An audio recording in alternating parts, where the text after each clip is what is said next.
இதற்கு முந்தைய வீடியோ ஒன்றில் நான் இப்படி சொல்லியிருந்தேன்.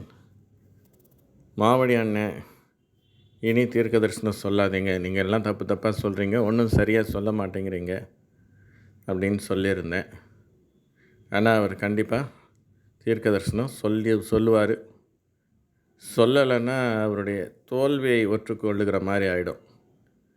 நான் தப்பு தப்பாக தீர்க்க தரிசனம் சொல்லிட்டேன், அதனால் இனிமேல் ஒழுங்காக இருக்கிறேன் அப்படின்னு சொல்லிவிட்டு அவர் ஒத்துக்கிற மாதிரி ஆகிடும். அதனால் அவர் என்ன சொல்வார்? தீர்க்க தரிசனம் சொல்லுவார். அடுத்தது நம்ம பார்த்தோன்னா அவர் என்னென்ன சொல்லுவார் அதுவும் நமக்கு தெரிஞ்சது தான். இது மாதிரி கர்த்தர் என்கிட்ட பேசினார், அப்படி கிட்ட வந்து பேசினார், நான் அவரை கிள்ளி பார்த்தேன், அவர் என்ன கிள்ளி பார்த்தாரு, நாங்கள் சிரிச்சுக்கிட்டோம். இது மாதிரி ஏதாவது புதுசாக கதை விடலாம்.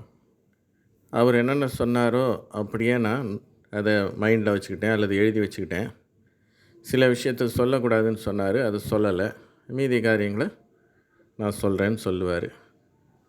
ஆனால் அவர்கிட்ட ஒரு விஷயம், வர வருஷம் எந்தெந்த மாதம் என்னென்ன நடக்கும் கொஞ்சம் தெளிவாக சொல்லுங்கள், அது மக்களுக்கு ஒரு உதவியாக இருக்கும்.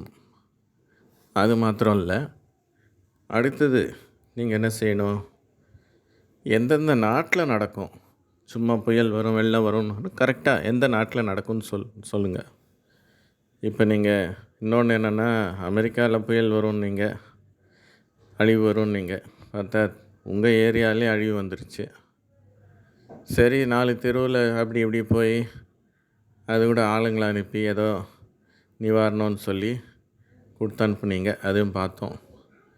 உங்களுக்கு உலகமெல்லாம் இருந்து காசு வந்தாலும் ஒரு 4 தெருவில் அப்படி உங்கள் பக்கத்து கிராமத்தில் செஞ்சுட்டா அது ஒரு பெரிய விளம்பரம் ஆகிடும். சரி, இவர் மாத்திரம் இல்லை, ஏராளமான பேர் புதுசாக கதை விட போகிறாங்க. அப்படி இந்த மக்கள் இருக்காங்களே, அவங்க அதை தீவிரமாக அழகாக கவனிப்பாங்க. சோத்திரம்னுவாங்க, ஆமேன்னுவாங்க.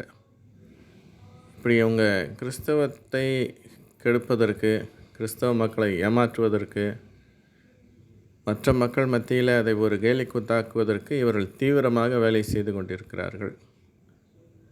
இந்த காரியம் மாறணும், மக்களுக்கு விழிப்புணர்வு வரணும்.